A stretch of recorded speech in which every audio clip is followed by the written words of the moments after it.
Yeah. Okay, we are now live. Before he gets started, there are flyers in the middle of the table because everybody wants to run out at the end. My meeting in August is canceled. I won't be having a meeting in August because I'll be out of town. But in September, I have Cindy Milano. Do you know Cindy Milano? She's a BSNRN. Oh, nice. She is the DODD trainer for okay. medical. Grab me a water too. She does delegation of medicine and all that kind of stuff. She's a what are you doing? Hold on. Hey, Tammy, what's up? This is not how you do Facebook Live, Tammy. She doesn't know how to do Facebook Live. Curry. Let's see. Go to my page and click live. That's my friend from Summit County. Okay, you are actually live. They heard me do all that. So, so do you want to tell us who you are? Yes, my name is Pete Moore. I'm with the Ohio Provider Resources Association. I'm the president and CEO of what we call OPRA. Some people say OPRA, and I'm okay with that too. You know, my first day on the job, someone called for OPRA. I had to tell her she wasn't there, so it happens sometimes. I've been with OPRA about 5 years, just over 5 years, and I've been in this field since 1991. Mainly, I started the field actually working as a teacher's assistant for kids with developmental disabilities and learning disabilities, and just kept working jobs. I worked at Tiffin Developmental Center, had a few jobs there. I've run mainly intermediate care facilities, ICFs, over my career. I have worked for the state of Ohio as a behavior support consultant, and also worked for the Ohio Association of County Boards for a few years, and was chief of staff there when I left there. So before I came to OPRA, I was the administrator for a place called Mount Aloysius, which is a ICF in New Lexington, Ohio, which is Perry County, just south of 70, southeast corner of the state. Okay. Do you want to tell them about your Friday 5 that you do? Yeah, I'll tell you Tell about them the OPRA. membership and stuff. Yeah, I'll tell you all about us. I'm very proud of us. We have a team of 9, and we all have different specialty areas. Our main duty as OPRA is to support providers of developmental disability services. OPRA, we're celebrating our 50th anniversary this year, so we started in 1974.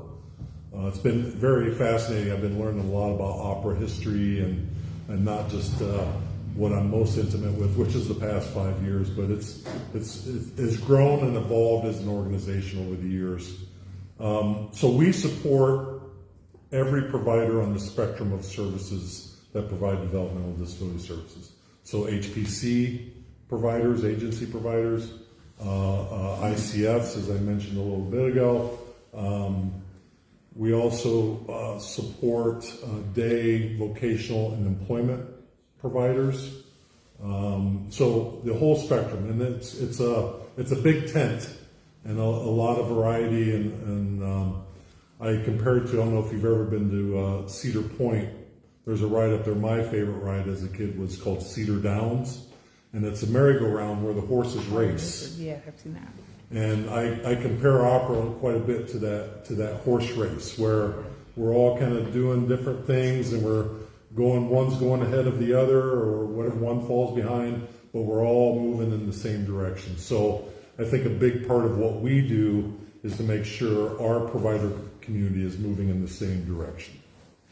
And we'll get into this last state budget and the success we had, but a lot of that is due to everybody advocating for themselves and not pitting each other against each other, not picking one service over another. We can't have winners and losers in the OPRA community. So that's who we represent. What we do, so we're a trade association, we're a nonprofit. What we do is, we call it CARE, C-A-R-E. The first thing is community. So we basically provide a community for providers to belong to, to share ideas with each other, to access resources that we provide. And I use that word community quite a bit because that's what we want. We want to be a community of professionals who support each other to be successful. The other thing we offer is advocacy. So I spend a lot of time along with Christine Tubble, who's our legislative director, spend a lot of time at the State House advocating for the needs of providers, and I'll talk a little bit about what that looks like in more detail here in a bit. But advocacy is probably the main role we provide for the providers that belong to OPRA. The other thing is resources, and Becky mentioned we have every week we have something called the Friday Five, every Friday morning at 8:30 a.m. on the dot. Which I miss almost every week. Oh, I'm sorry you missed it. He has to be at workshop at 9 a.m. Oh. So if I'm listening to him, I'm driving the car listening to him. So Yeah. And you don't record those where I have access to them. No, we don't. We do put out the newsletter that summarizes. Yeah, I get that at the end, but that you miss a lot just looking at that. Yeah. Well, I'll take that feedback for sure. That's one thing we do every week. We have almost 300 individuals on there every week listening to the updates. It's basically a review of the week and what we've been working on and what we're doing, different projects, and also looking ahead and just providing updates. It's probably the most popular thing that we do for our members. And you can do a Q&A too. They'll ask if there's any questions. Yeah. You can ask questions. I did make sure I watched you during the hearings and all that stuff. Yeah. He was at work every day, every Friday, half hour late. Yeah. But I made sure I The budget did that. hearings. Yeah, the budget hearings, yeah. So advocacy, we build strong relationships with legislators. We work with our members to build the skills to connect with their local legislators. That's for this last budget. That was key, and I'll talk about another resource we developed called the Advocacy Army. Christine, again, our legislative point person, developed this, and that was designed to, before this last state budget, really designed to give providers, along with frontline professionals, along with the people they support and families, together as a team, to give them the skills and the courage to talk with legislators about the needs. When you practice something, you get better at it, you have more courage, and we're trying to build those skills. We're going to have another advocacy army coming up here starting in August. We do it every other year, so off budget, state budget years. And that's an incredible resource, and we bring a lot of expertise to those sessions. And we had great response last time, so we're doing it again. We also contract with a lobbying firm in Columbus called the Success Group. I think OPRA's been with the Success Group for about 20 years, and they are pros, and they are committed to OPRA's mission and everything we do, and we have a great relationship, and they help us a great deal in the State House. We're mainly Ohio focused. We're affiliated with ANCOR, who's a national trade association, and they do a lot of work on our behalf in Washington, D.C. But we also go to D.C. probably 4 or 5 times a year to meet with legislators and talk about what we're doing in Ohio. Do you have any pull with Sherrod Brown? We have a great relationship with Sherrod Brown in his office, yeah. Carol, want to see if they can get us in with Sherrod We Brown? need to talk to you about patient liability. We've been trying. Oh, yeah, sure. We've I been think trying we to get. discussed this at a sharing solution. Yes, yeah. But Need for was it you I called and I asked what is patient liability, or was it the other one? It might have been Christine, maybe? No, it was either you Or Scott. Scott. Yeah. And neither one of you guys could explain to me where the numbers came from or what was going on. Yeah. We dug. We found where the numbers come from. Okay, we can definitely discuss We that. dug into it. We went. Short story. He got a patient liability. My son didn't have one, and they only made $1 difference, and we want to know why. Yeah, Here, there was one little box that wasn't checkmarked. yeah. And so we've been fighting the pickle amendment. I don't know whether you're familiar with the pickle amendment, No. but we'll talk later. Yeah, let's talk more about Yeah, that. it's a big long thing. for Yeah, sure. we'll talk, definitely. Yeah, absolutely. now I've seen you at hearings. You went to the recent one for the cameras. Yeah, Lauren's Law. Lauren's Law. Yeah. Yeah, you were there for Lauren's Yeah. Law. Yep. And I've seen you on this at the White House where Eric, not the White House, the Capitol House. Yeah. Caroline went and Eric got wandered off. Yeah. I remember that. Yeah, you remember that. He likes to wander. Yeah, Becky, he's over there. The last thing in that care, so we have community advocacy resources are experiences. So we have a couple conferences a year. We just had one, our spring conference in Toledo, Ohio. It's the first time we've traveled outside of Columbus in quite a while to hold a conference. They are quite pricey though. Yeah, they're not cheap. It No. takes a lot of resource, but we have made accommodations for people if they really want to be there. You have to contact us and let us know. And also in Columbus, we have this fall will be at Polaris Hilton in North Columbus. It's October 24th and 25th, I believe. It's a couple It's $100. a Thursday, Friday. It's a couple $100 to go. I can Yeah. save up to go. Yeah, Yeah. and there's like no way I can fit that into our budget. Yeah. So Well, if there's something if you look at the agenda and there's something you really want to see, just let me know. Let me know. I'm happy to help. Thank you. Yeah. So that's the care. That's community advocacy resources and experiences. Really trying to be a comprehensive support to the provider community as a whole, but especially OPRA members. We also have many vendors that are members that offer things like remote supports or remote technology or technology in general, insurance, all kinds of technology for documentation and so on and so forth. We have a lot of support from many vendors. And we also have what we call public entity members.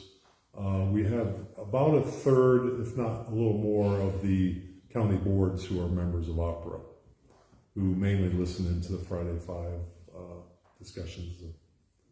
Okay. Yeah. And that's kind of unique, and there's a lot of debate, to be honest, about county boards being a part of a provider association. But going into OPRA, and this was a practice before I got to OPRA, but I think doubled our membership since I've been there. I'm very much into partnerships and having discussions like these, and being as transparent as we have to be or need to be in discussions, and I'm happy to share on our Friday calls what we're doing, regardless of who's listening. And sometimes we get pushback, and that's okay. You got to remember who I work for.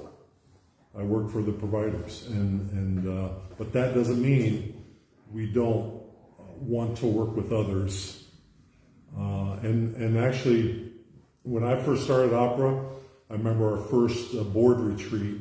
We had a discussion. I brought up, we really should work more closely with the families and the people receiving services. Absolutely. And as I'll talk about our guiding principles here in a little bit, you'll see that reflected in our guiding principles. And you saw it reflected in the last budget effort, as I talked about Advocacy Army, and including people receiving services and including families in teamwork with providers to advocate. And that was very powerful, very powerful. And we want to continue to do that and to grow that partnership and that outreach. Are there any questions about care or any of the... We like our cool acronyms, yeah, alphabet soup. Yes, that's why I broke it down for you. Mm-hmm. Any questions? Dairy things that you do. Is that coming up? You're going to talk about your dairy programs. You have different committees for dairy. Yes. And I don't know I can what the talk about word that. array means. I never got a chance to look it up. But you have Well, this array, it's just this array. all the services within that service sector, the Okay. array of services. Okay. Yeah. Part of what we do in those experiences I talked about a little bit ago is we have several committees that are focused mainly on either a type of service or a profession. Like we have an HR committee, or we have a health committee that's mainly focused on, or a lot of nurses attend that. We also have an ICF committee. We have a residential waiver committee. We have day array and employment and vocational committees. So we try to hit all the different areas of who we support, but also we have an HR committee, because HR is such a big deal in our world as far as compliance goes. So all these different committees, we have great attendance. It's information sharing, it's problem solving, and we talk about the issues of the day. And these committees meet on a regular basis and are open to our members and chaired by providers with a liaison from our team that's involved in those committees. So they're very productive and very informative. We have guests from DODD on those committees. We have guests from Opportunities from Ohio, for Ohioans with Disabilities, on our vocational and employment committee. So these are the people that are out in the trenches and Yes. and they're bringing all that information back, and then you're discussing it as a team? Yeah, Okay. yeah. I just want to point out to the listeners at home that Becky broke out cupcakes. So right now, no one is paying attention to anything I'm saying. All they're thinking about are cupcakes. So I just want to These give are them. from our local bakery that No, actually they went fantastic. They hire disabled people to work at their shop. Great. And the lady that runs it used to be a DSP. Yeah. I'm not even paying attention to myself anymore now. This is cupcakes. Well, you have 6 to take home. They're over there. Thank you very much. So yeah, the committees are very important, and we also have a policy committee, and that's providers only. That's where we talk about our policy decisions, our policy moves, what we're going to do for the next budget, rule changes that are happening that impact providers. And we also I have a very large board of directors. We have 7 districts in Ohio, and each district has 3 board members, plus we have at-large seats. So we can have anywhere between 21 to 26 board members, and they're all my boss. So we have a fantastic board that I work with on a regular basis. So which group is that one? That's our opera board. No, the one that had all the providers on. That's the policy The committee. policy committee. That's probably the one I want to do. So how this works is the committees I described, the ICF, residential waiver, all the others, they come up with ideas around policy making or information we need to share. That goes to the policy committee for review, and maybe we send it back to the committee for more information. Then the board ultimately helps us make decisions about direction, strategic planning, and any policy moves we're going to make. For example, the last budget, we had to decide what we were going to ask the legislature for. Pete Moore doesn't do that. We do it as a team and with our board and our members to decide that. So those committees all play a crucial role in conjunction with our board to help us set direction. The other thing I'll bring up that helps us set direction, and this really reflects the importance of providers' partnership with the people they support and thus the families.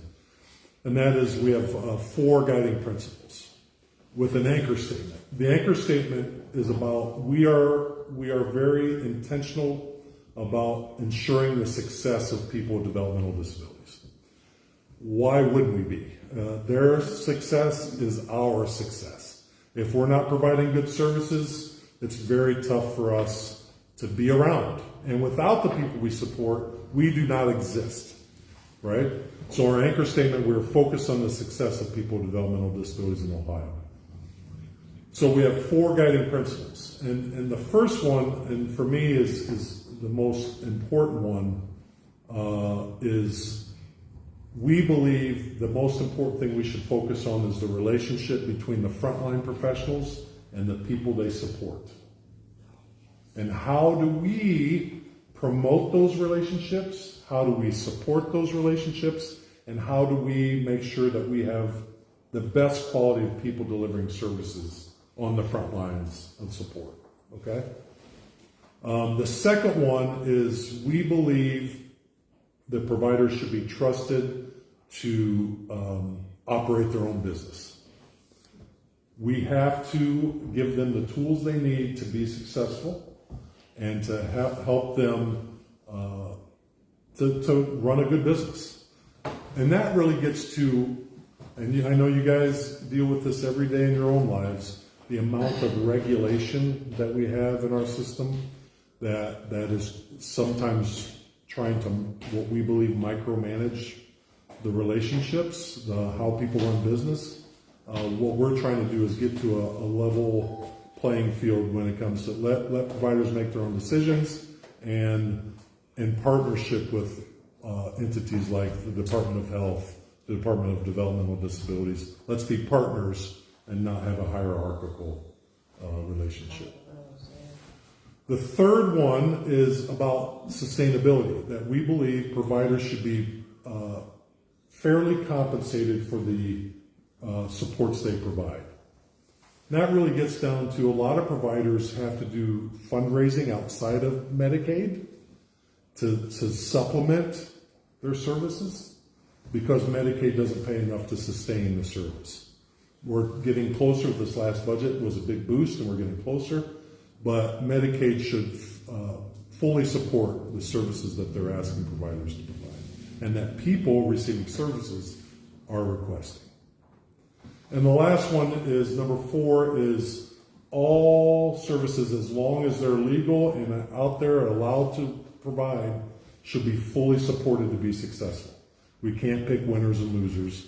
As long as they're out there and available and people are requesting those services, we have to give them our full support and attention. So those are the things that we developed through the pandemic to they ground us and guide us. And I refer to them constantly. I always say, when I talk about them so much and people are like, here come the guiding principles again. People know that we believe in this and it's something that our board agreed to and we've received a lot of input. We're right now in a kind of a new strategic planning phase. They may modify a little bit, but the core will still be those 4 things. Yeah. How are you funded? Oh, through dues. Through dues? Yeah, mainly dues, but also through non-dues revenue, like conferences, trainings, grants, the other things that we do. Kind of like the OECD, they're funded by dues also. That's correct.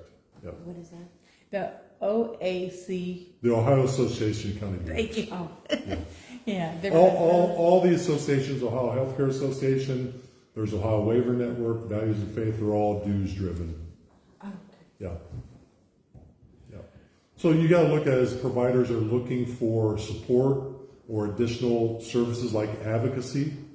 Like we are the voice of our provider community in Columbus, Ohio with the legislature. So they pay us to do that. And hopefully we're successful. Or they will not pay us. That's right. And you've already started on the next biannual budget? Yes. We started on that before the last one ended. ended. Yeah. But it takes 2 years of planning. Yes, it takes a lot. Yeah, yeah. I'm happy to talk about the last budget and all that too, if you want me to. I really want to know, I got a letter from Medicaid. I don't know, can you pass that to me? Is it a couple, maybe it would have been the very, very bottom one, but frankly, maybe, nope. Okay. Maybe does she have it there? No, I'm not supposed to there. It was something to do with Medicaid. If the levies don't pass, it just came out this week. This? Yeah, thank you. That. I sent it off, folded up something. Well, I'm on all the bulletins, and it was something about if the levies don't pass, that they're going to go before the state and to ask for more money to help. I didn't quite. I can't interpret it the way it says. But But right now, they can't go and ask for monies until a levy doesn't pass. And I think they're wanting to get in line before a levy fails to be able to ask for money if they're having trouble reaching goals. Yeah, so there's something going on now that is, and I think this is what it's referring to from what I'm reading. So there's an effort now called waiver. Because I'm writing on that. Oh yeah, sorry, didn't mean to take your No, notes. that's okay. There's an effort. It's called the Waiver Modernization Yeah, I read that too. Project. Does it have to do with the ODDP or no? That's something separate. That is part of it. Part of it? Yes, that's Okay. part of it. So basically, they're looking at HPC, home and community-based services, and On both looking. DODD and Medicaid, both of them combined? Yeah, but it's mainly through the waivers provided by DODD. Okay. They're connected to Medicaid. So it's basically looking at and waiver modernization. They're taking a fresh look at things that have been around a while and see if there's improvements that can be made. There's nothing done yet. There's nothing completed and not rubber stamp, but stamped for approval. In my county, I have never seen a DD levy fail, okay? Yeah. I've never, but I'm hearing that the smaller towns, Yeah. where they have less industry, smaller towns, Yeah. they do fail. So what happens when they do fail? Does that county just not get enough money for waivers, or? So one of the things they're working on is called stop loss. So now I haven't been involved with the stop loss discussion. DOD and county boards have been involved. We've been on the peripheral of that. So what it's designed to do, that whatever match that the county cannot cover because Of the they run out of 60-40. funds, the state will take over. The state will cover the difference. So Even after the 60? no, so that's match. Let's That's not. Matt, okay. Yeah. So it has to do with match, but it's not tied to the 60. It's not trying to 40. 60-40?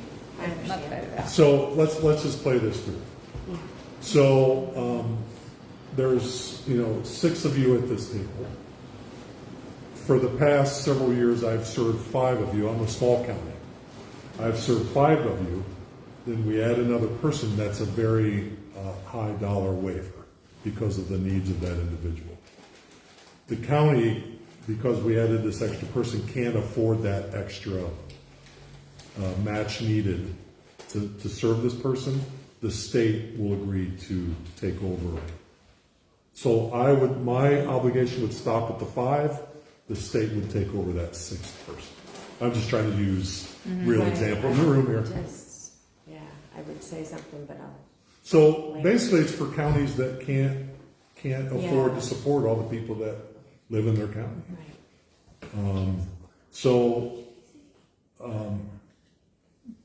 I think it's a decent idea to ensure statewide-ness and to ensure that people get the support they need, regardless of what the county is able to do. We have 88 different counties. There's 88 different levies. The levies are getting harder and harder to pass in the state. Coshocton is a very, very poor county. Yeah. I'm pretty sure we would probably be in that category. People are very concerned about paying a lot of taxes and The elderly can't do it in the county. yeah, it's one of those things they're looking at to make sure, like I said, there's statewide-ness and that people get the support they need.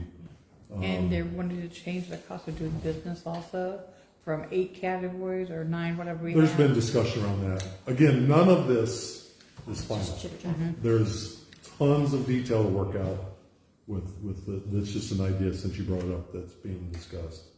Well, I came out in the memos this Yeah, week, so. Yeah, I've seen that. Yeah, somebody sent it to me and asked me what that meant for her. Yeah. So. Okay, let's see. So, 2 of the cases that you're watching and that really interest me is the overtime that went to the federal courts in Texas.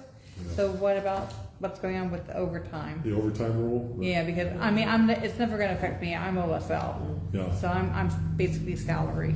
So Well, it's something we're paying a lot of attention to because it could change what providers are able to pay staff. I mean, the bill for it. if the threshold's higher for people that can get overtime, then it makes it challenging. And it's something we have to pay attention to and think our way through because it impacts the reimbursement that providers get. So what exactly happened in Texas with all that? I'm not familiar with that. No, that was on one of your things I was watching. That you guys were watching the federal courts in Texas because there was a federal case about. Yeah, I can't speak specifically to the Texas. So I now. wanted to just know it was federal, so I figured yeah. it was United States. And the other subject was, and I get questions on this all the time, the non-compete clauses in contracts. Can they be upheld or can they not be upheld? Because my client has the right to choose his provider. I talked to my attorney, he said they can't be upheld.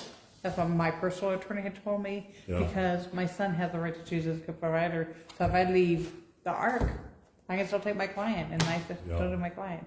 I'm just saying the ARC because I do work through the ARC now. And I don't see that ARC having a problem. They're set up for independent providers.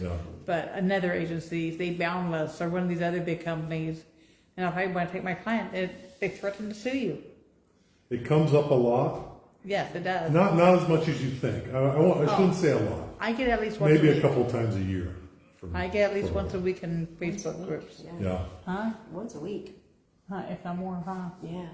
I think I'm going to defer to what you said. You consult with your lawyer and talk about it. Okay. I did. I talked to my attorney, and he said in Ohio the clients have the right to choose their provider. Yeah. But he said they don't hold up water. Yeah. They just don't hold up. When it comes up, we tell providers to consult with your attorney. See. Kind of like me when they ask me tax questions. See my accountant. Yeah, I mean, I can't answer. I get the issue. It's a very difficult issue to navigate.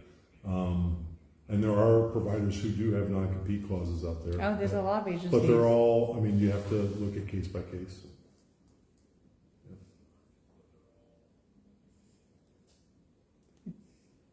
Are there any questions about, I can talk about 3 of the things that we're looking at, if you're interested. Sure. One is, we have an ongoing workforce problem or concerns. So for probably the past 15 to 20 years, there's been a declining workforce, which has been very concerning. We hear from families all the time about both, we can't find a provider if we need one, or maybe the quality has suffered over the years.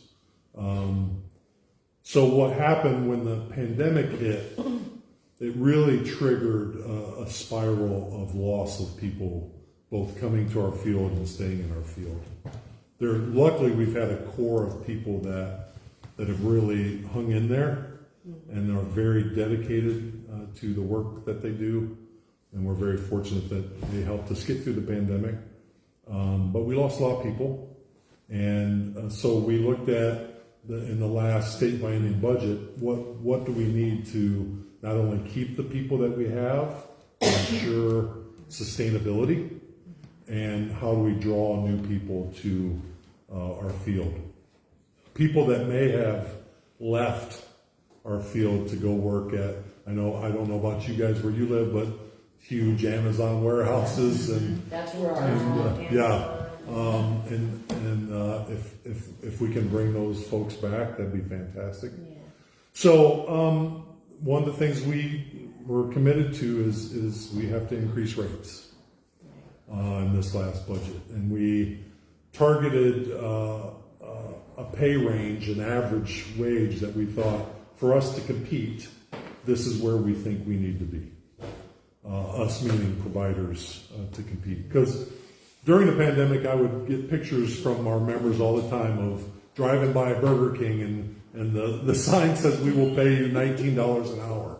And some said we'll give you a free iPhone if you work for us, and all these perks that Medicaid won't support or allow providers to do because we have to pay the wage. But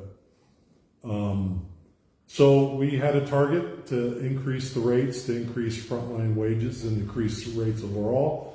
It was very important to not only increase the DSP wages, but also frontline supervisors and so on, so we didn't have the wage compression. So we really worked hard until the State House to make that happen, and you guys, I believe, are very familiar with the result.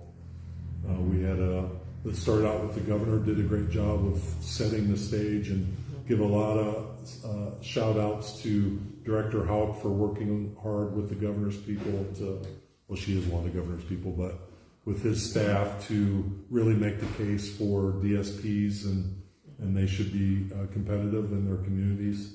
And then we went to the legislature. The House did a fantastic job of getting us to a good spot. We appreciate the county boards for contributing another $1 to that effort, and we ended up in a very good spot. In many ways, a historic increase, which is great, and we're very thankful. I mean, I wouldn't say it's turned us completely around. It has gone a long way to do what we wanted to do, which was stabilize the workforce crisis, stabilize it. It didn't mean we were going to flip a switch and thousands of people would come and work for DD providers. Well, it's a huge improvement to where it was. Yes, huge improvement. Right. And I think Coshocton doubled their provider number there, Yeah. so, Yeah, I mean, we're seeing good signs, knock on wood, wherever it is Could that. shock them what?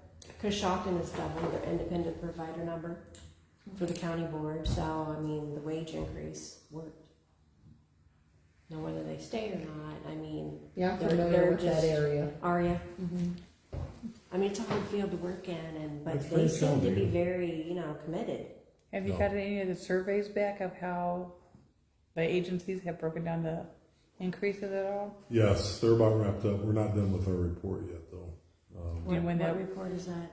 We do a wage survey. Is that survey that they had to fill out?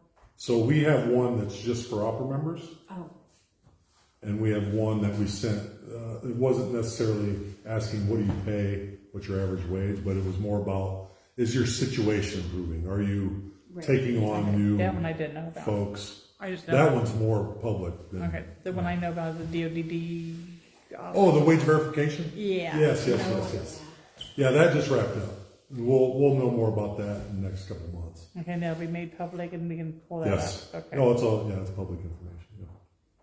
So what she's talking about is, I think 3 budgets ago, DODD, with our support, it was important that when we got an increase that we showed that it went to frontline. So they started what's called a wage verification survey. So every year, providers are mandated to fill out this wage verification survey. And what we're trying to show that the statewide average wage is increasing. So we can go to legislators and say, the statewide average is increasing. We're fulfilling the promise that we made you when we asked for this money, and it helps us in our advocacy. It's something DODD is very focused on. We've asked our members to fill it out. It's very important that we make sure that we're fulfilling the promise of the funds.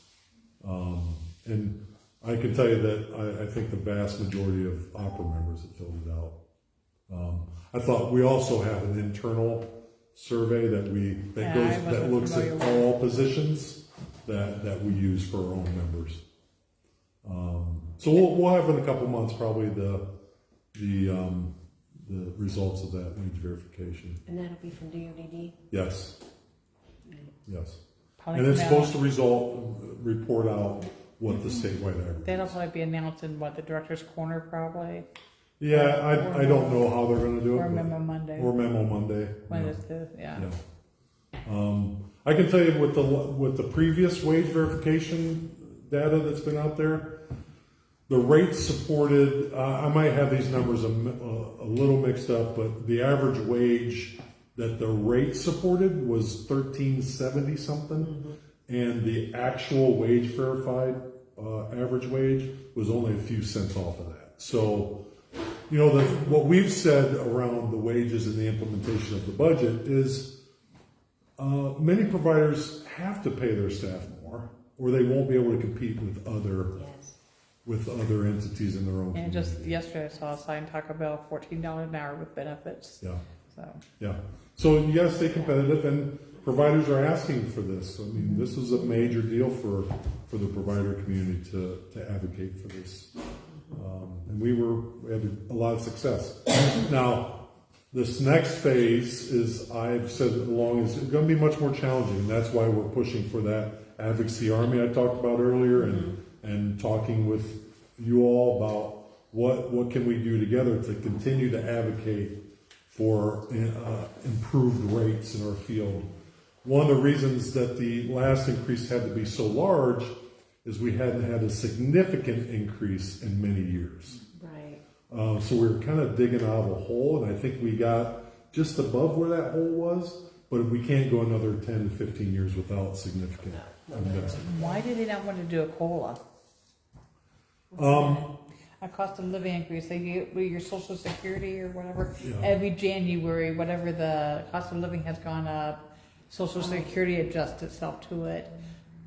Most of your businesses adjust to the COLA, cost of living. Oh, So medicaid. why don't we get like a yearly increase with the COLA? Yeah, Does that yes. explain it? I can answer that for you.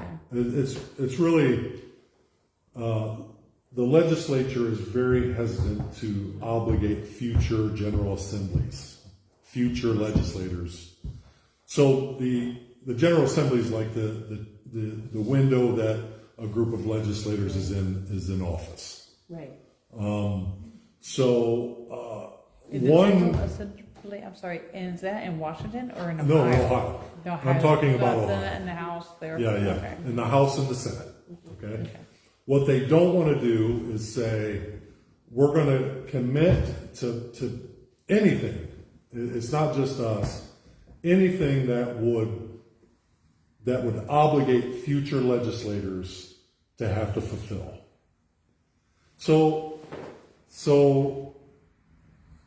if we would have went to in this last budget and we said, we got this increase, we want to make sure we get 3% every year for the next 5 years. That would never go through because they don't want to commit. And the reason is if you think about it, is we don't know what the economy is going to be Right. in the next 3 years. So they want to solve problems Day to day. per each general Per year. assembly, yes. Now, we are looking at, is there a mechanism that we can go after in this next budget that would provide some sort of index that we can point to and say, we need to be where that index is, like,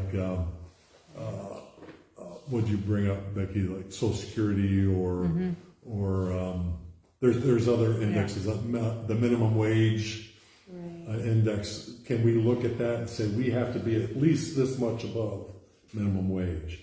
Whether or not they have the money to fulfill that, we still want an index to point to and say this is where we should be. Does that make sense? Does that help? So we need some mechanism to trigger, we need to increase our rates by this much. Now, if the state doesn't have the money, then it may not happen. Right. But that's what advocacy is about. That's our job to say, let's take a look at this. Maybe if it's not 3% now, maybe let's do 1% and try to do a 4%. You know what I mean? We just need something to look at. The ICFs, intermediate care facilities, have a formula. Right.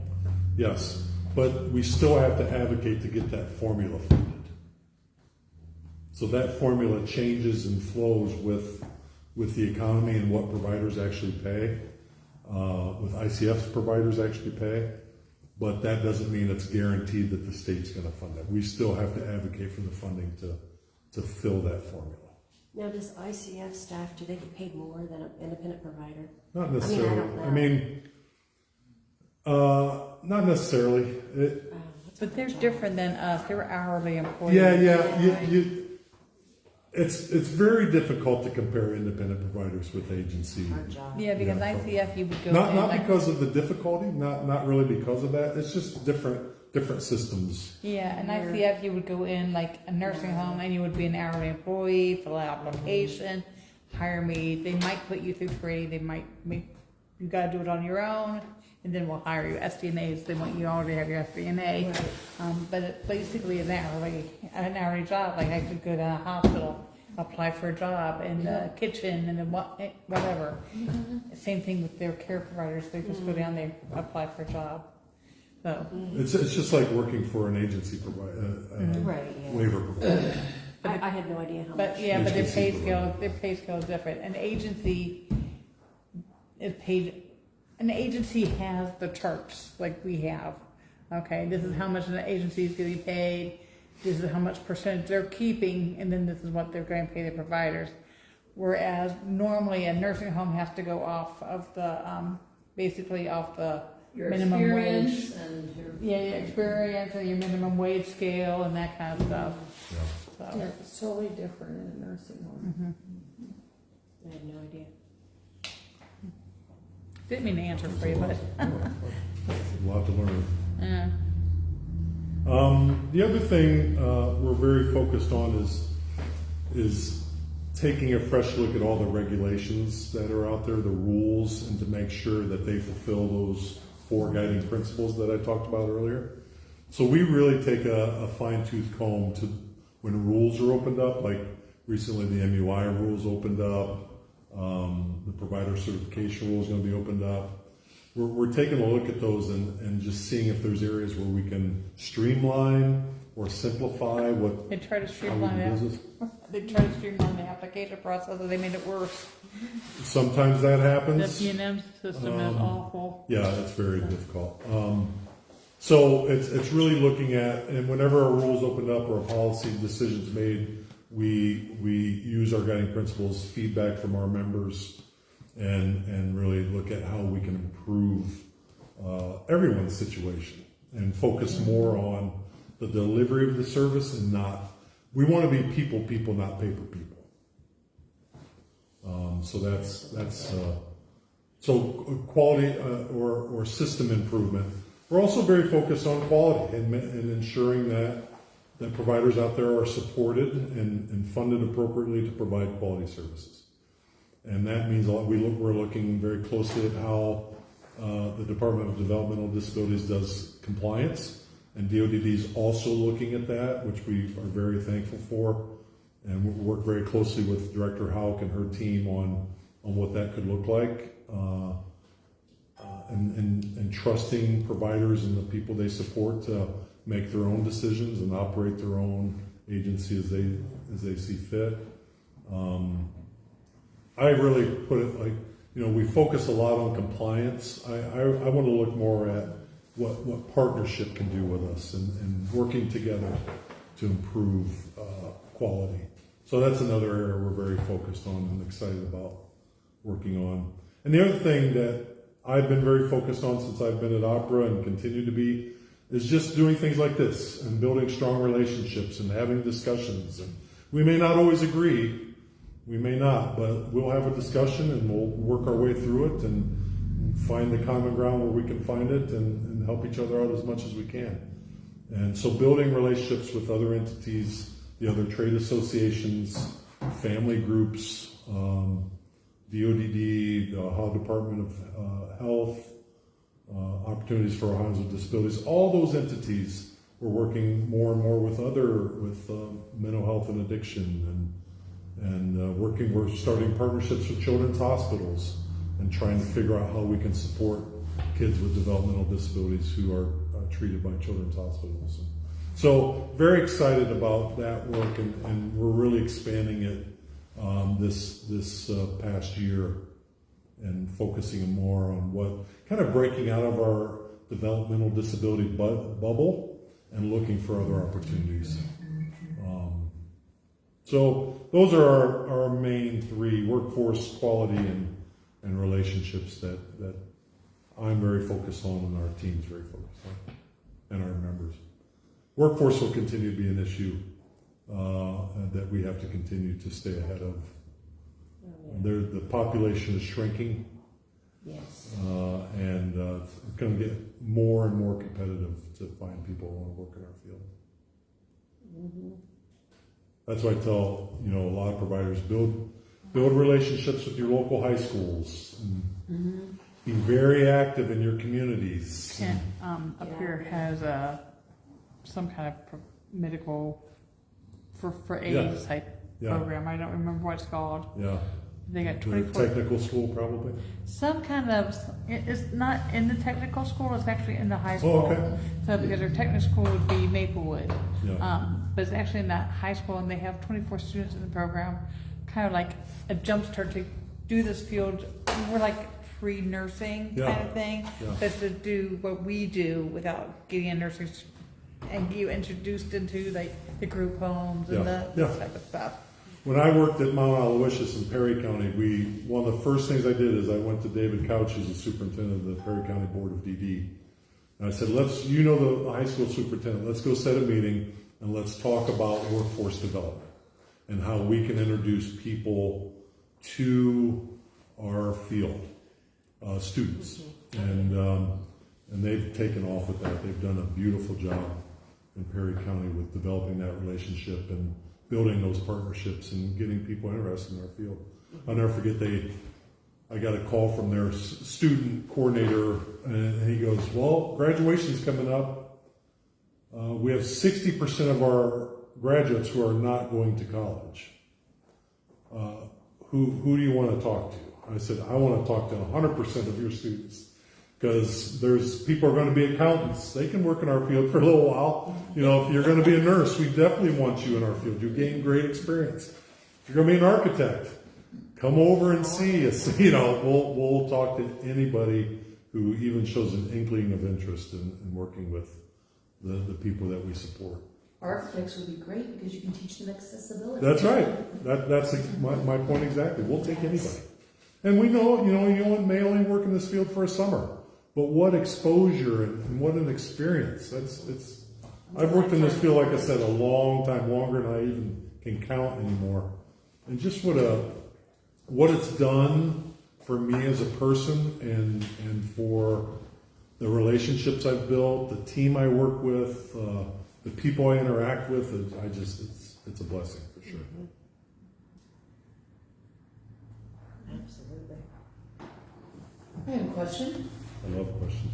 So you were talking about parents, providers being part of OPRA. Yeah. What benefit would I get or would I receive? How would it help me to be a member? That's a great question. You can talk to Becky. She's been a member a couple years now. 2 years. Hopefully she has a positive experience with us. I think it's mainly your connection to information. We give a lot of updates.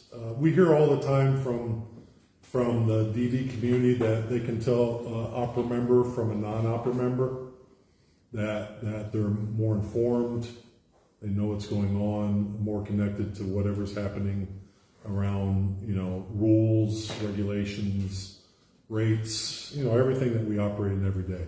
Now, Becky kind of gave me which I appreciate. That's all right. We're not geared to support independent providers. No, you're not. But as a family member. As a family member, you're going to get information that you may not get on I a day-to-day like basis. watching to see what they're doing when they're advocating in front of Congress and in front of that kind of stuff. I'm asking this to promote membership, Yes. not because of Yeah. Friday 5 or whatever it is, but to promote families Yeah. to join, to see why should we join, what would the cost be, how would we participate, Yeah. how can we help? Right now our rate is $35 a year for a family member. unless you're a provider. How much is it? It's more if it's 100 if you're a provider. 100 if you're a provider. But if you're a family member, Will they give you a discount if you have a child? but we're looking at our rates, so that may change a bit, but So I'm a provider and family member. yeah. Yeah. Yes. Did I move out of camera range? Oh, you're fine. Here you go. Yeah, even better. You had my best side when you moved it. It's really access to that information. And you hear the advocacy efforts, and you can call and say, I want to help. I want to meet with my legislator, and we can connect you and support you in that. Now, we want to make sure, as I said earlier, we're moving all the horses in the same direction. Right. So we would hope that whatever you're going to talk to them about aligns with what we're going to talk about. But it's really that what we hear the most is we hear things on OPRA, whatever OPRA puts out, more than we hear from other entities. I'll agree with that. I'll totally agree. Yeah. I hear from you guys first before I hear from other places. Yeah, we're very transparent about what we put out there. We want to partner with families. We're very intentional about that.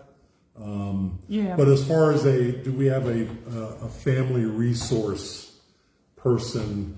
We're all resources, and we'll help you. I know Becky talks with our staff quite a bit, and we try to help as much as we can. So there is that component. You have a as well. fantastic lady, and I can never remember her name. She has kind of grayish hair. She's probably about my age. She talks to Nayoka a lot. Rachel. Yeah. Yeah. She's Hayes. Rachel Hayes, Yeah. Yeah. She's a fantastic source of information. She gets it straight from Nayoka, and she'll come on and say, well, Nayoka said this is about this rule, this is about this rule. She's really good. I do like listening to her quite a bit. We have a fantastic team. Our members are compassionate. I'm very proud of what we do and the community we've built, and what really OPRA's had for 50 years.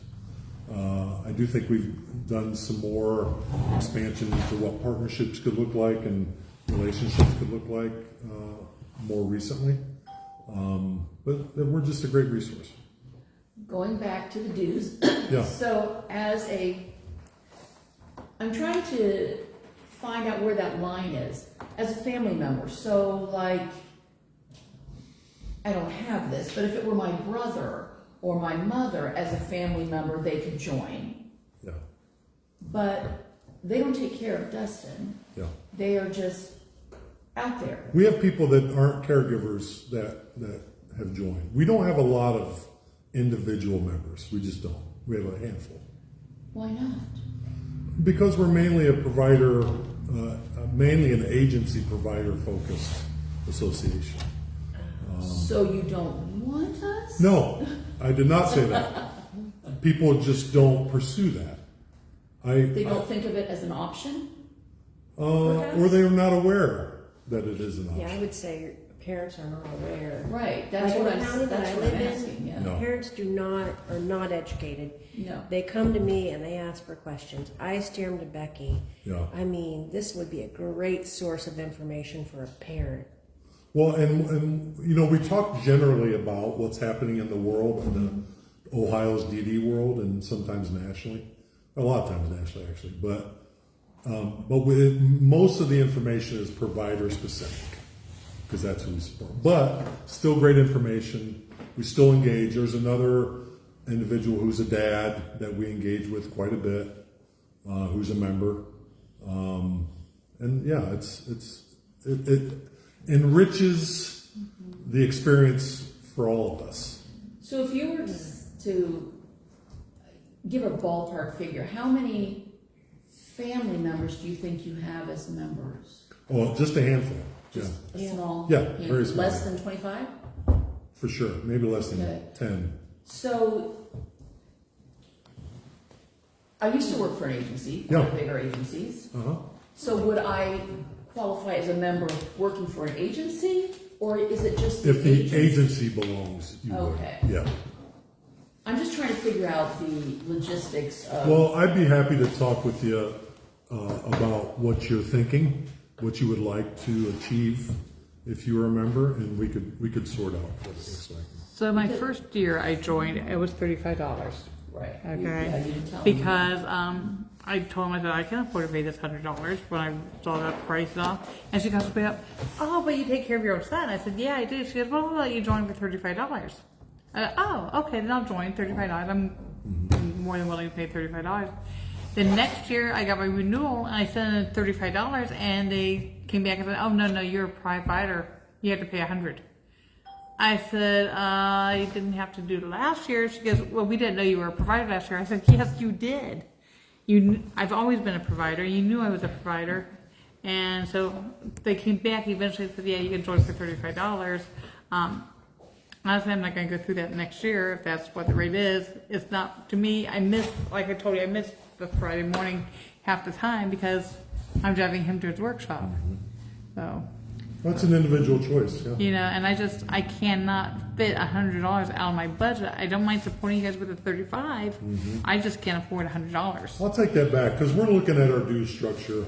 And I see this as a great resource. I see it as a great I partnership, appreciate that. great, Yeah. and that's what I'm driving at. Yeah. I think this would be great for parents, but so many of us don't have Yes. providers, so we are the provider. Yeah, yeah.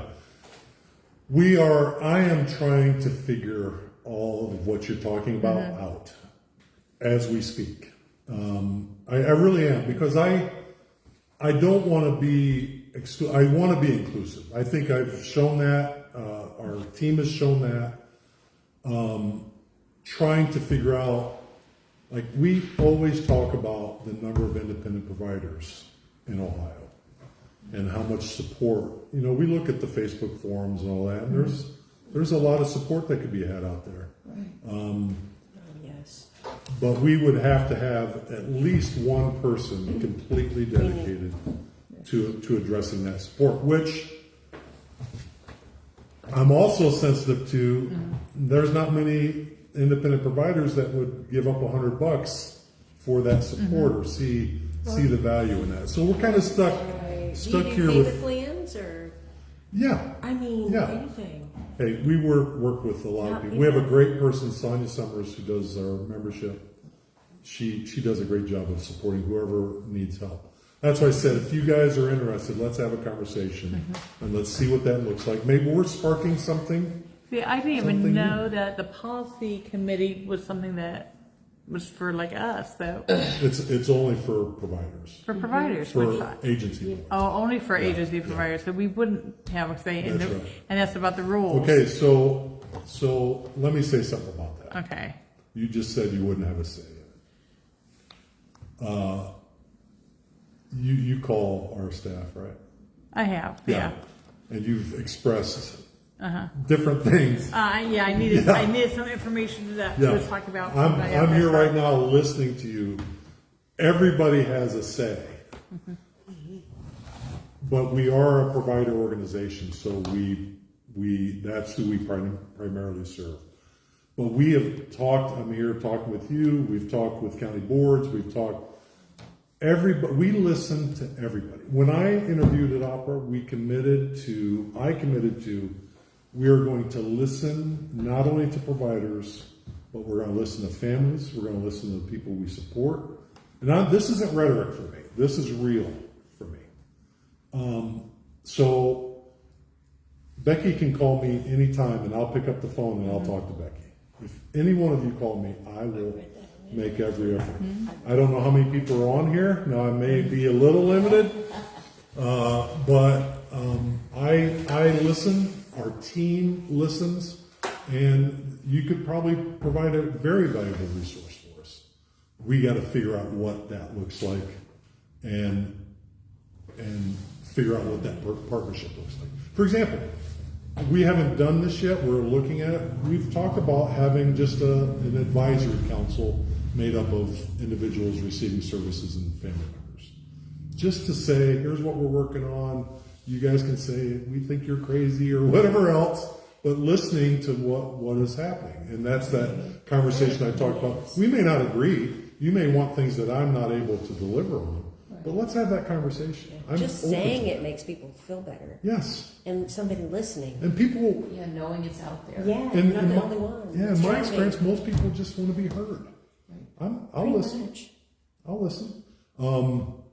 So this is an interesting conversation given where we're at with our team and looking at due structure and Right. membership. And I'll take this to heart. I'll definitely try to figure something. So when you talk about policy though, in this group, there are agencies that are talking about the policies and the rules. Yeah.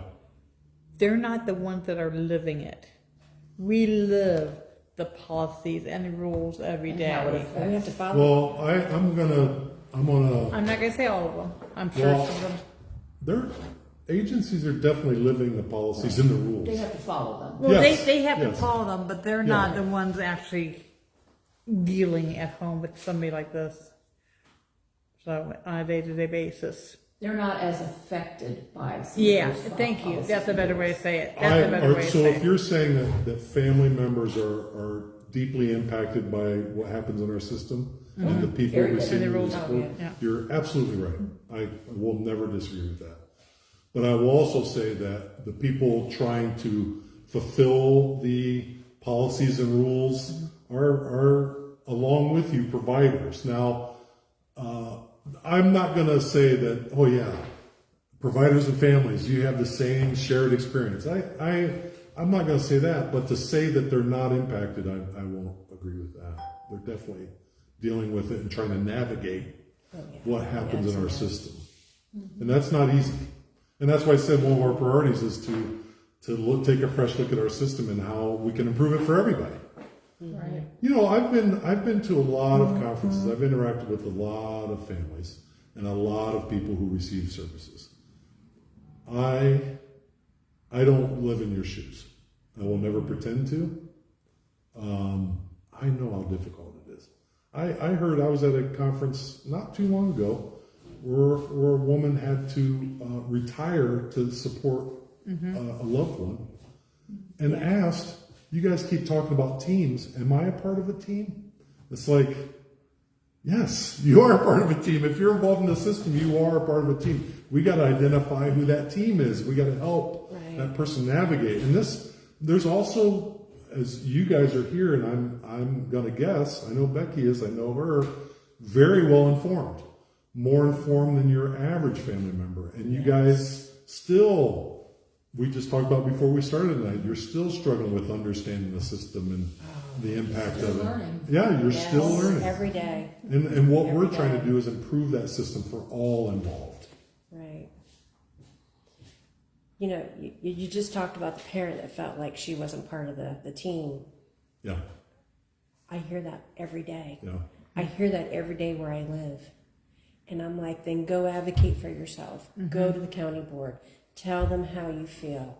Yeah. Ask them for help. And that's a hard thing. And it's a hard thing for people to do. Yeah. And And the if you hard don't thing speak is, the right language. like you and I, we can tell a parent what to do, but we can't do it for the parent. They have to do it themselves. That's a very hard thing. You know, I talked about the advocacy army. You know how many people are afraid to talk to legislators, right? I've done it. And Not there's easy. people afraid don't know who to talk to in the system to help solve it. I agree completely. We have to do a better job as a We system have to help people navigate. to encourage, to system. navigate. Well, and that's really what we do Speak up. for our members is help them navigate the system if you really get down to it. Yes. Improve and navigate. Right. Yeah. You know, I've even walked parents to the door, and then you know the SSA director's looking at me like, "What are you doing?" Yeah. But that's just what I have to do. Yeah. No, it's you know, we could always get better. Every individual though is unique, and not everybody has the drive Yeah. of another person. Yeah. You mean a parent?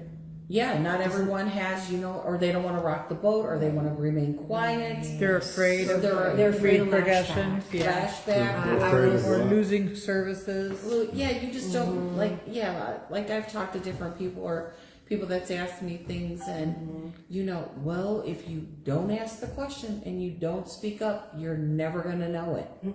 And if they don't like the answer, they need to say, well, show me where the rule is. That I can't do this, or this has to be done, you know. They just won't speak up and say it.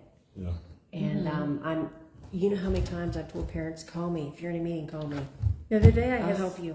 I had somebody that was certified for OSL, but all of a sudden her child's going to be getting HBC hours. She said, they said I have to go fill out a new application and get recertified. I have to go through the whole process again. It's like, No, you don't. I said it's a $25 fee.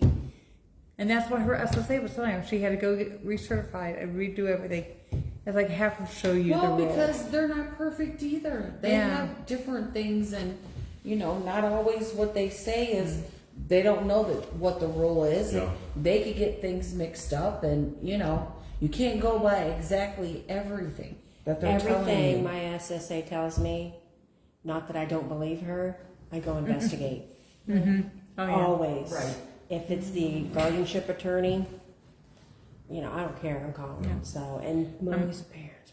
Well, like I went over some mileage, and I thought it was set at a certain thing, and then she got it okayed, like through the arc of what was owed to them. And with Clearview, I work for a service. I don't work independently. And Dean and everything was fine with Dean. And she said, "Well, I'll take care of that, but the state is not approving the other miles that you did because they're questioning when you did your Costco trip. Was that solely for Matthew? Did you shop too?" Well, I'm not going to sit there and lie. Yeah, there's things that I got. Matt has to push his own cart. It helps with his balance. Okay? Yeah. He did shopping. I helped assist him like I always did, and I did my shopping. Well, of course I did. They're not going to pay you. So there's things that you don't know that you're not supposed to be doing. So it's always good to find out. It has to be about so say that we go down and we go camping, right? So sometimes I only use partial miles for that because we're all going and we're taking Matt or whatever, but it doesn't work like that. It's solely just if Matt asked to do that for that individual, a one-on-one thing, and that you went down there and you went. Now, once I'm there, say Matt says, like he said, I went to my sister's. I put no miles in for that. But say Matt goes, "Oh, well, you know what? What does that sign say? Oh, about the 9/11 memorial." And I go, "You're right, Matt. You've wanted to do that for a long time. We're going to go ahead and go to the site, and which was wonderful. I don't know why I waited so long. And we took Matt. Well, then for my sister to that, I put those miles only, but not on the whole trip. But I was not clear how all that worked. I was not told that. So that's the difference. Had I not questioned anything about the miles and kept quiet, then all of a sudden I could totally, who knows what would have happened. It's things you don't want to happen, put it that way. Yeah. I would rather know and be clear on what I'm supposed to be doing and what I'm not, Yeah, and that's tough. We do. I think many people would agree, even those who are involved in making the rules, that our system is very complicated Yes, and difficult to navigate. right. And, Like Sandata, we won't even get into that. Oh, Yeah. That's totally complicated. My daughter's having a heck of a time, and it's not up and going the way that it should. And if you're an independent provider, it's a little worse, I think, on independent providers. Well, at least they're not docking you pay until October. Right. At least you have a few months. Hopefully they'll get it fixed. The newest thing is, I guess, and this is on the Medicaid side, that I guess they overpaid some providers last year, and they haven't notified the providers they were overpaid or given them the numbers or where they got the figures from, but they're just not giving them a paycheck, and they're saying, "Oh, well, we overpaid you $5,000," but they're not showing them where, when, or how, or what the numbers, and they're just stopping their pay and keeping their pay. And to me, that's not right. I mean, when I had an issue with the Social Security and they said, "You overpaid us," I filed an appeal. I said, "Show me the numbers." At least they never just took my money. I mean, Oh no, then what? But Medicaid you is would taking take their that- money. them back so much out of what because you still have to live. Yeah. Did they know they were being overpaid for one thing? supposedly this girl did not. The couple people, there were like 3 or 4. It was like $5,000. Now I'm a budget girl, so I have multi budgets. But still, $5,000 at one time, boom, that would still kill me. That's a lot of money. Yeah. That's a lot of money. It was a lot of money. One girl was $10,000. Yeah. That Was they that this overpaid week? her. That was this week. Is that what I come in on the bottom end on? And Well, you called me yesterday and you said, "Hey, don't do that." I don't I remember. think so. I don't remember, Oh my but God, yeah, that's and it's like terrible. they should be required to give you a statement saying this is what you were overpaid. This is how we're going to take it out of you and make you pay it back. You know, a percentage or a dollar amount or something, and not just boom. Hey, sorry, you didn't get a paycheck today. I don't get paid. I don't do services. That's my philosophy. Well, years ago they used to do that. I had a friend was getting like I don't know, back then it was regular food stamps, but she had went back to work or whatever, and boom, you know, she didn't tell them anything right away, and it was 3 or 4 weeks. She's like, "Oh my God, I got to report this and stuff," and oh yeah, they just took one lump sum. Yeah. And I mean, now I don't think they're as strict. I mean, my son gets a food card, but it's not much. But he gets $23. you have to be accurate. I just tell him this is my thing. When I fill it out, they ask if they could have access to where he works and everything. I give it. I say yes. Got access to all of it. I don't have a darn thing to hide. Makes it easier on me. Go ahead and look at it, because you already know before I turned in his little old piecework pay stubs what he's making. Remember my lawsuit with Eric that I went through all those courts? Ohio Jobs and Family Services knew we won the court case before I did. They do. Yep, they knew before I did. I had even gotten notified we won, or the amount we won. They were calling me and say, "Hey, you won this much money." I said, "Oh, well, it's going to go into a special needs trust." And that's where it went. But I didn't even know we had won. Yeah, I mean, you have to watch. I mean, I hit the lottery last year on a 4-digit number, so nothing huge, but it was 5,000. You didn't take me out? Here they sent something to Matt. They sent something, and Matt got this thing and stating that, you know, your household made this much through lottery. Okay, well, he's Becky taught me this. He's his own individual person. He had nothing to do with me playing the 4-digit number. No, he did not get the lottery. But You mean JFS Wow. contacted you? No, they actually, after Matt was approved for whatever, they sent me a letter. Yes, you're right. It was Jobs and Family Services that sent it. Yes, and how they knew, Well, they I have no idea, but you know, they sent that because you know I'm on his Social Security check. You're his payee and all that stuff. I'm his payee and everything, you know.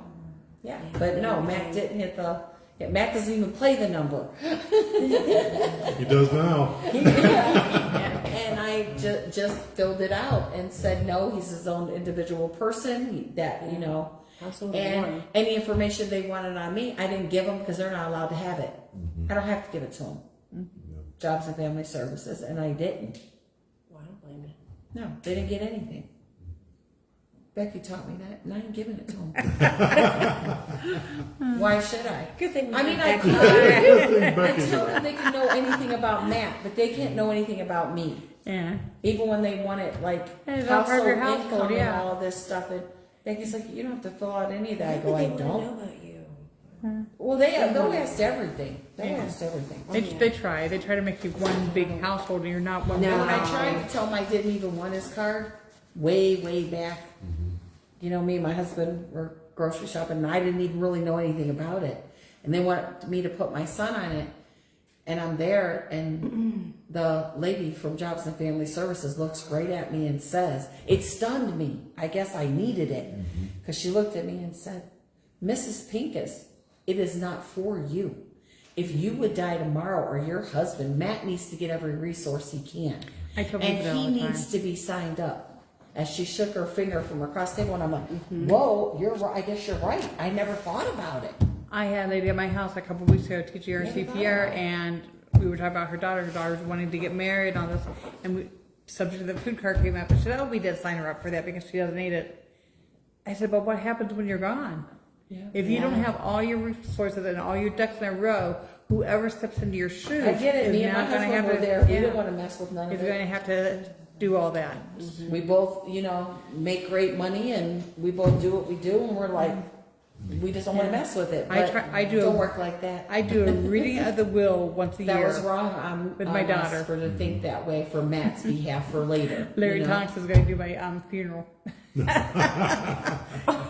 He was. She says, "Who do you want to do your funeral, Mom?" I said, "I don't know." Hey, Gary's online, so I took the video. I said, "Hey, Gary, would you do my funeral?" He said, "You're going to die before I do." I said, "Well, there's no guarantee."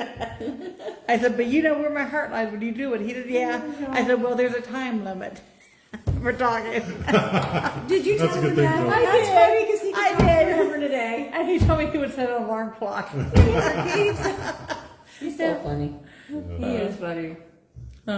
Anyways, I'm gonna thank you for coming. Oh, thank you. Does anybody Yeah. else have This is anything great. for him? Thank you for One the more knowledge. question. Yeah. One more question. Yes. One more question. Go. Question about opera. So it's Ohio Providers, Resource Association. but provider means basically agencies. That's our history, yeah. And we help independent providers, the ones that are members. We're not opposed to helping anyone. Okay. It's the capacity. We don't advertise, hey, all independent providers join opera. We don't, because we just don't have the capacity to support them the way they would want supported or need supported.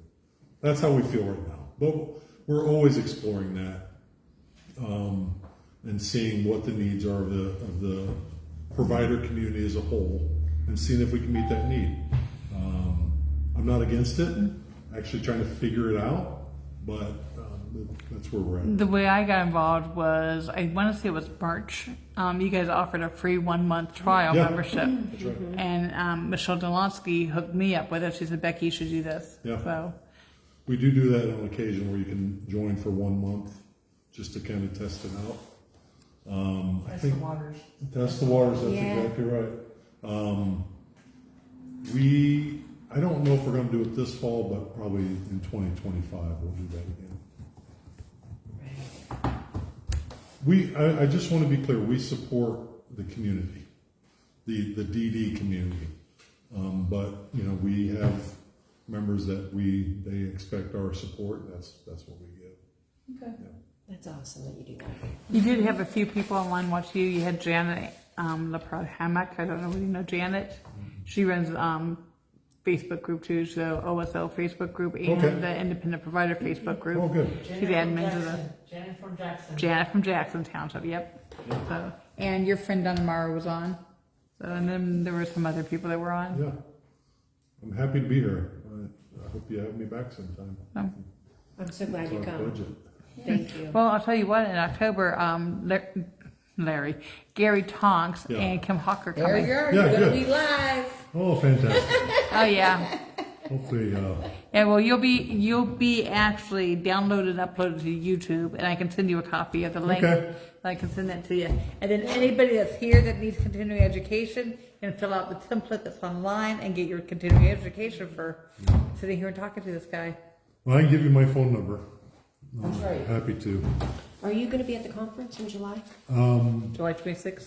I'm going to try and stop by. Yes. Good. The art conference. Yeah. Yes. Yeah. I'm Isn't there gonna a try and stop by. conference this weekend? Next weekend. Yeah, it's next next Friday. Next weekend, the 26th. Yeah. Oh, the 26th? Yeah.